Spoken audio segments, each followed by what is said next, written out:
سارے پاکستانیوں کو کال دے رہا ہوں، بلکہ میں نون لیگ اور پیپلز پارٹی کے لوگوں کو جو اس ملک میں آزادی چاہتے ہیں، اپنے سب نے تیاری کرنی، آج سے شروع کرنی ہے۔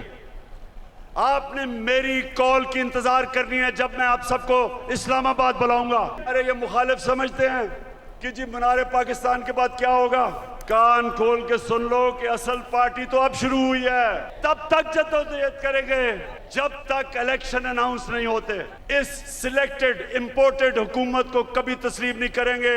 ایک ہی طریقہ ہے، جن سے بھی غلطی ہو گئی، ایک ہی طریقہ ہے غلطی ٹھیک کرنے کا، فوری الیکشن کرواؤ۔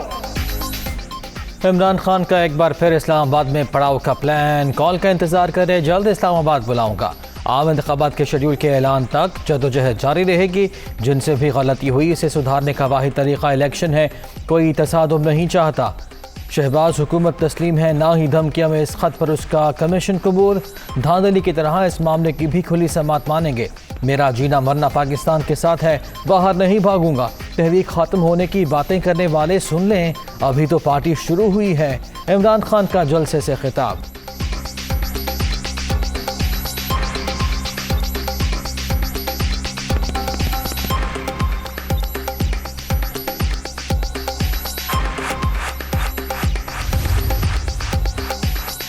منار پاکستان کے جلسے سے خطاب۔ عمران خان کی شہباز شریف، نواز شریف، آصف زرداری اور فضل الرحمان پر کڑی تنقید۔ 3 اسٹوجز کے ساتھ مل کر سازش کی گئی، 30 سال سے ملک لوٹنے والوں کو قوم پر مسلط کر دیا گیا، جب تک زندہ ہوں ان کا مقابلہ کروں گا، کپتان کی للکار۔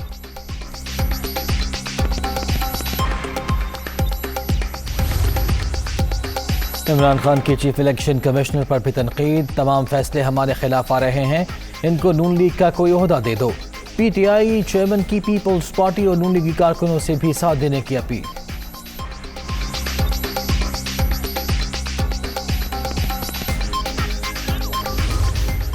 میرے پہ آج الزام لگایا جا رہا ہے کہ جناب توشہ خانہ سے اس نے کوئی چیزیں لی۔ جو بھی تحفہ ملتا ہے پرائم منسٹر اور ان کے وزیروں کو، جو بھی تحفہ ملتا ہے وہ توشہ خانہ میں جاتا ہے۔ ان کے زمانے میں جب توشہ خانہ میں پریزنٹ جاتا تھا تو یہ 15% پیسے دے کے جو حکومت کو جاتی تھی وہ خرید سکتے تھے۔ ہم آئے، ہم نے 50% رکھا، 50% حکومت کو جاتا تھا، اور جو بھی ہم خریدنا چاہیں ہم خرید سکتے تھے۔ جو بھی میں نے خریدی سب ریکارڈ کے اوپر ہے، سب قانون کے اندر ہے کہ میں نے ان پیسوں سے جو میرے گھر کے نیچے سڑکیں جو عام لوگوں کو بھی فائدہ پہنچاتی تھی وہ توشہ خانہ کے پیسے سے سڑک ٹھیک کی۔ گزشتہ ادوار میں وزیر اعظم اور وزراء کو ملنے والے تحفے 15% ادائیگی کر کے خرید لیے جاتے تھے، ہماری حکومت نے 50% رقم دی، میں نے توشہ خانہ کے پیسوں سے سڑکیں ٹھیک کی۔ پروپیگنڈا کرنے والوں کو چیلنج کرتا ہوں، اپنی ذات پر مجھ سے کم پیسہ کسی پرائم منسٹر نے خرچ نہیں کیا، عمران خان کا دعویٰ۔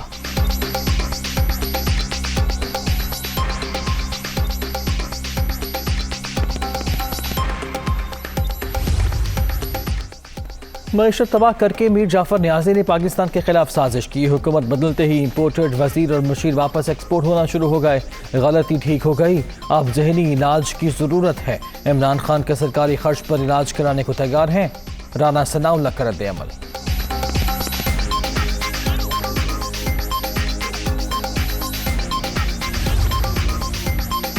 پہلی مرتبہ عدالتوں نے آئین کے مطابق فیصلہ دیا، اسٹیبلشمنٹ نے بھی نیوٹرل کا کردار ادا کیا۔ عمران خان کی خواہش ہے دونوں کو ان کی مدد کے لیے گھسیٹا جائے۔ 2019 میں عمران خان کی آمدن میں 5800% اضافہ ہوا۔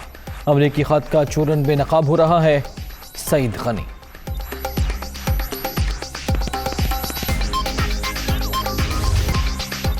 دیار غیر میں ملکی سیاست کے فیصلے، لندن میں بلاول بھٹو زرداری کی نواز شریف سے ملاقات، شہری رحمان، نوید قمر اور قمر زمان کائرہ کی بھی شرکت، صدر مملکت، چیئرمین سینٹ اور گورنر پنجاب کے عہدوں کے حوالے سے مشاورت، ملک کی سیاسی اور معاشی صورتحال پر بھی تبادلہ خیال۔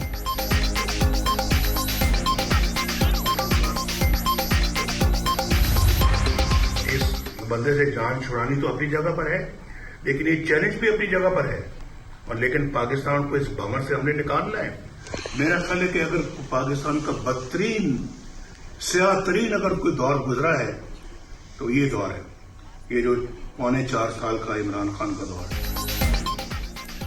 عالمی سازش کی باتیں جھوٹ، گزرے ہوئے 4.25 سال ملک کی تاریخ کا سیاہ ترین دور، ہر چیز پر یو ٹرن لیا گیا۔ عمران خان سے نجات پر شکر ادا کرنا چاہیے، جانے والوں نے ملک کی معیشت تباہ کر دی، بحالی بہت بڑا چیلنج ہے، مسائل کے حل کے لیے تمام اتحادیوں کو سر جوڑ کر بیٹھنا ہوگا۔ نواز شریف کی نیوز کانفرنس۔ وہ سلیکٹڈ راج کو ہم سب پہ مسلط کیا گیا، جس کی ارادہ تھا کہ آپ کا آزادی چھیننا تھا، میرا آزادی چھیننا۔ اس سلیکٹڈ راج کو ختم کیا ہے، یہ بھی ایک تاریخی کام ہے، مگر جو نقصان ہمارا معیشت کے ساتھ اس نے کر دیا وہ تو اس نے کر لیا، ہم نے اس کا علاج نکالا۔ ملک پر غیر جمہوری شخص مسلط تھا، ہم نے پارلیمنٹ میں جمہوری طریقے سے شکست دی، کوئی بیرونی سازش نہیں ہوئی، ہم آزاد خارجہ پالیسی کی جانب بڑھ رہے ہیں، مل کر مسائل حل کریں گے، بلاول بھٹو پرعزم۔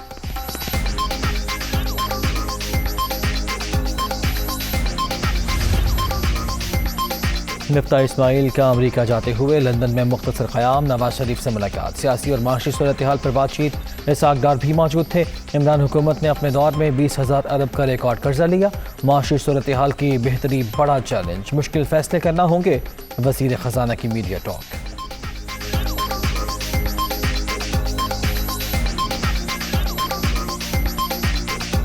عمران خان صاحب مہنگائی لے کر آ گئے ہیں پاکستان میں، جو عمران خان نے معاشی بدحالی پھیلی ہے، میاں صاحب بڑی تشویش کا اظہار کر رہے تھے اس پہ، کتنا قرض اٹھا لیا عمران خان نے، 80% پاکستان میں جو اٹھایا گیا تھا اس کا اٹھایا گیا ہے۔ میاں صاحب نے مجھے ابھی بھی ہدایت دی ہے کہ آپ نے عوام کے اوپر کوئی بوجھ نہیں ڈالنا، تو انشاءاللہ عوام کے اوپر بوجھ ڈالے بغیر جس خوش اسلوبی سے ہم کر سکیں گے IMF سے ایگریمنٹ کریں گے۔ جو آدمی 25,000 ارب پہ آیا ہو اور 42,000 ارب پہ چھوڑ کے گیا، اس نے قرض بڑھایا، ایک پیسہ واپس نہیں کیا۔ اڑن کھٹولے پر 98 کروڑ کے جھولے، PTI دورہ حکومت میں پرائم منسٹر آفس کے ہیلی کاپٹر کے اخراجات سامنے آ گئے، یومیہ اوسطاً 8 لاکھ کا خرچہ، دفتر سے بنی گالہ کا فاصلہ 15 کلومیٹر، عمران خان نے بطور وزیر اعظم مانے جانے پر 47 کروڑ روپے خرچ کر ڈالے۔ تفصیلات جاری، سائیکل کی باتیں کرنے والے ہیلی کاپٹر پر آفس آتے تھے، 1 گھنٹے کی پرواز 2,75,000 میں پڑتی تھی، مریم اورنگزیب کی تنقید۔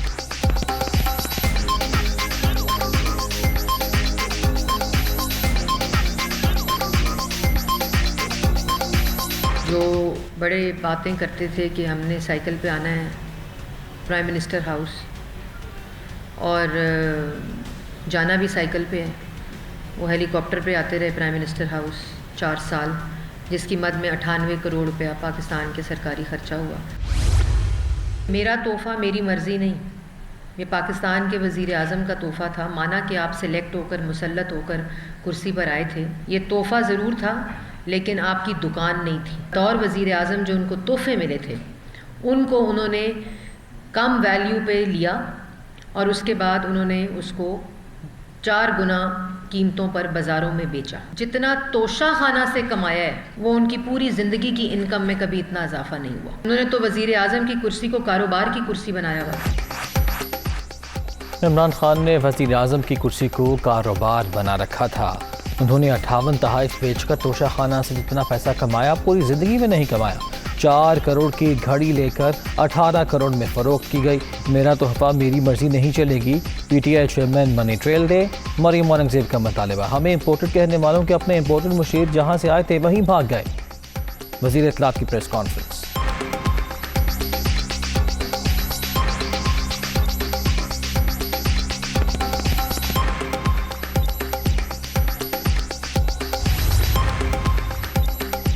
وزیر اعظم نے قومی سلامتی کمیٹی کا اجلاس آج طلب کر لیا، دوپہر 2 بجے شیڈول میٹنگ میں وفاقی وزراء اور تینوں سروسز چیفز بھی شریک ہوں گے۔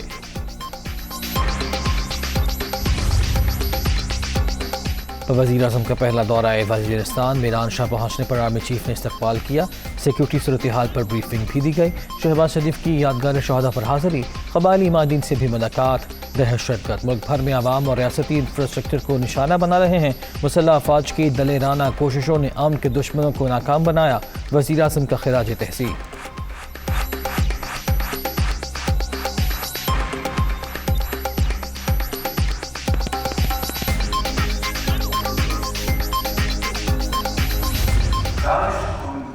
پھر اور اس کا تحفہ میں آپ کے حوالے کر رہا ہوں۔